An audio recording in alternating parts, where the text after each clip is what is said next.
Hi friends, வணக்கம். வெளியில் போகிறவங்க எல்லாருமே நேற்று ஒரு சேலத்தில்னு நினைக்கிறேன், ஒரு பையன் மடை உச்சிக்கு ஏறி கோயிலுக்கு போய் சாமி கும்பிட போயிருக்காங்க. அங்கே அவனுக்கு மயக்கமாகவே இறந்துருக்காப்புல. குடிக்க எப்போவுமே ஒரு மலையில் ஏறுறதோ ஒரு வெளியில் பைக்கில் போகிறவங்களோ மோர் கரைசல் வச்சுக்கோங்க. கூட உப்பு கொஞ்சம் சீனியும் சேர்த்து மோர் கலந்து வச்சுக்கிட்டிங்கன்னா உங்களுக்கு தாக எடுக்க நிறைய இதை குடிச்சிங்கன்னா கொஞ்சம் எனர்ஜியாக இருக்கும். ஏன்னா வேர்வைகள் அதிகமாக நம்ம சுரந்து வெளியே வர்றதுனால இந்த மாதிரி உப்பு கரைசல் வந்து உங்களுக்கு மிகவும் நல்லது. வெயிலில் மார்க்கெட்டிங் இந்த மாதிரி போகிறவங்களுக்கு கண்டிப்பாக இதை கண்டிப்பாக வச்சுக்கோங்க. ஒவ்வொருத்தங்களும் இந்த மாதிரி பாட்டிலில் ஒரு 1/2 லிட்டராவது கலந்து வச்சுக்கோங்க. நீங்கள் எவ்வளோ தான் தண்ணி குடித்தாலும் தாகம் அடங்காது.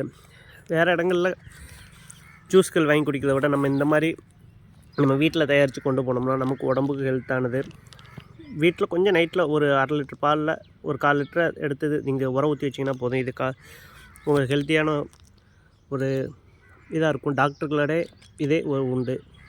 அவங்க டாக்டரே இதை அவங்களுக்கு பரிந்துரைக்கிறாங்க. நீங்கள் வெளில போயாலும் மோர் கரைசல் கண்டிப்பாக வச்சுக்கோங்க. இது உங்களுக்கு மிகவும் பயனுள்ள தகவலாக இருக்கும். இந்த வீடியோ பிடிச்சிருந்தால் நமக்கு லைக் பண்ணுங்கள்.